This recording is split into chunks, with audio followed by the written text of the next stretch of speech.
The only reason why Cassie was able to get a settlement was because of this. There's other survivors we haven't talked about yet. And I haven't really heard anyone talk about it yet. I'm sure someone has. I haven't seen it, and I think it's really important that we do. Before I get into those survivors, this is a reminder that Russell Brand, Harvey, and his whole company and his enablers were also sued by Julia Ormond. I did a video on that. Axl Rose, Jamie Foxx.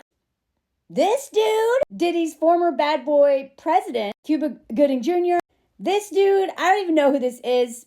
Super powerful person, shocker. Cosby again, and Terry. That terrible man I just did a video on. Click the caption if you want to see it. The only reason why any of this is happening, sorry, I'm stuck in this chair because my dog is laying on me. Look at that, Paul. The only reason why any of this is happening right now is because of the Adult Survivors Act, and the window just closed. There was 1 year where women could, get around these NDAs and actually get compensated financially at the very least, which if you ask me is actually more important, because these men will never, they'll never get punished by the law. We know that by now. But the least we can do is let women sue them for damages, because a lot of women, their careers were derailed, if not ruined, by these men. They've been paying for all kinds of therapy, and there's so much cost involved in healing from trauma. And some women die. They take their own lives. And not just women, any survivors. They fall into addiction. They end up in a lot of abusive relationships because it kind of sets a pattern going. There's never-ending damage because of one predator. Just one. And then it depends on how long it happened. And so the least they should get is money, because a lot of them will never be able to have thriving careers or any peace because of the nightmares they've endured by these predators. So in the 1 year that the Adult Survivors Act, expired after Thanksgiving, in that 1 year, there's at least 2,500 lawsuits. And the only ones that we're really hearing a lot about are celebrities. And those are really important because we know these people. We know they have a lot of power. We know that there's probably so many survivors behind the ones who've come forward. But this is the stuff I haven't seen much about. A lot of the lawsuits were going after employers, institutions like hospitals, accused of failing to do enough to stop abuse by doctors and other workers. And then this. State prisons and local jail systems. I had no idea that most of the lawsuits were about this right here. So as of when this article was written, which I think it was like a couple days ago, there was 2,587 electronic filings, lawsuits that they know of, and there's probably more. More than half of those filings were prison-related claims, and hundreds of additional filings for the New York's Corrections Department. Now, just so we're clear, a few years ago, they opened up this window so that survivors could come forward. And there was 11,000 lawsuits. But that was for children, the Children Victims Act. It was 2 years. And they were like, oh, crap, there's a lot of people who were abused as children. Let's let them come forward now. And then they realized, oh, maybe this happened to adults too. And they haven't come forward. Duh, because powerful people will silence you in every way possible, especially with a non-disclosure agreement. What I like about this article is they spent a lot of time talking about the majority of these cases, which was about the prison system. And, using this to highlight the widespread and systemic issue of assault on inmates. There's a staggering amount of cases of male correctional officers, essaying women prisoners. It's not just women. Anyone in prison is so vulnerable to abuse in every form possible. There's not even enough time to go into it in this video. But I just want to highlight something that I haven't seen the news really talk enough about, is that most of these cases are about prisoners, and how one of the parts of the nightmare of being incarcerated, which affects Black, Indigenous, and other people of color the most, but especially Black people, because it's, just the continuation of what our country is founded on. Chattel slavery and genocide. But that, SA seems to be just par for the course, among other horrific things that happen in prison. And at least this 1 year window lets some people come forward. I don't really know how many of those are going to settle, how many they're going to get money for it.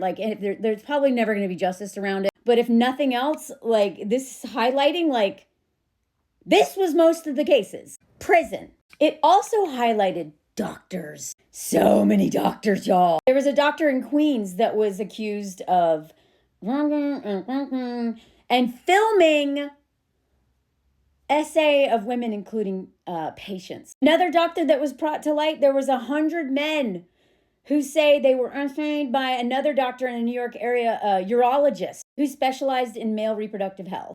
100 survivors came forward for this one doctor. So one of the reasons why this is so important and why they're trying to push for this, like, it shouldn't be just a 1-year window. This should be something that survivors should be able to get justice for at any point in time. This whole statute of limitations thing is ridiculous because it completely ignores how trauma works, how systems of power work, how NDAs work.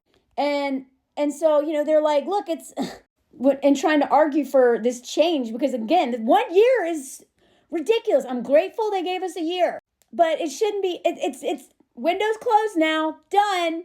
The rest of the predators, I don't know. I guess they're just going to keep doing what they're doing unchecked. What the way it works now, it doesn't have any regard for how trauma works. A lot of times people don't even realize they have trauma until many years later. Or if the person who did it was in a position of power, they don't have the resources, they don't have the support. They know they can't do anything. Cassie couldn't do anything. For all that time, what was she going to do? She was worried about her family. She was worried about her friends. I mean, she saw what happened. They're part of that story was someone was held over a balcony and another one of a car was blown up. That in Hollywood, they will literally destroy your lives as soon as they find out you're about to make allegations. Because the LAPD is like this with so many of these powerful people in Hollywood. Which is, again, why, like, that dude, Danny or whatever, Ashton Kutcher's BFF, it was a miracle that man got anything. Because his survivor went up against Scientology, in addition to, like, Hollywood and the LAPD. But survivors, especially when it comes to workplace stuff, NDAs, and just very powerful people, whether it's celebrities, politicians, just CEOs, or just bosses in general, nobody's going to go after them if they don't have a solid case support, if they don't have money, and then their careers might be ruined anyway. So I'm really grateful that window was open because that's one reason why a lot of these men were exposed. And, but the window's closed. What do we do now? What about all the prisoners who didn't file during that year and all the patients?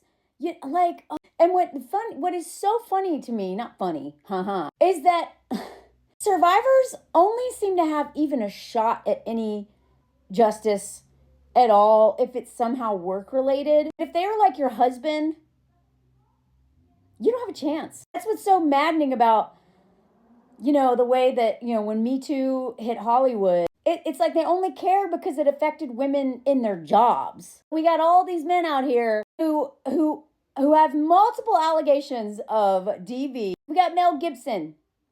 I mean, he's not just DV. He's like literally like racist and has said anti-Semitic stuff. Like, this dude is like the worst. And he's still making films. We have men who literally beat up their wives.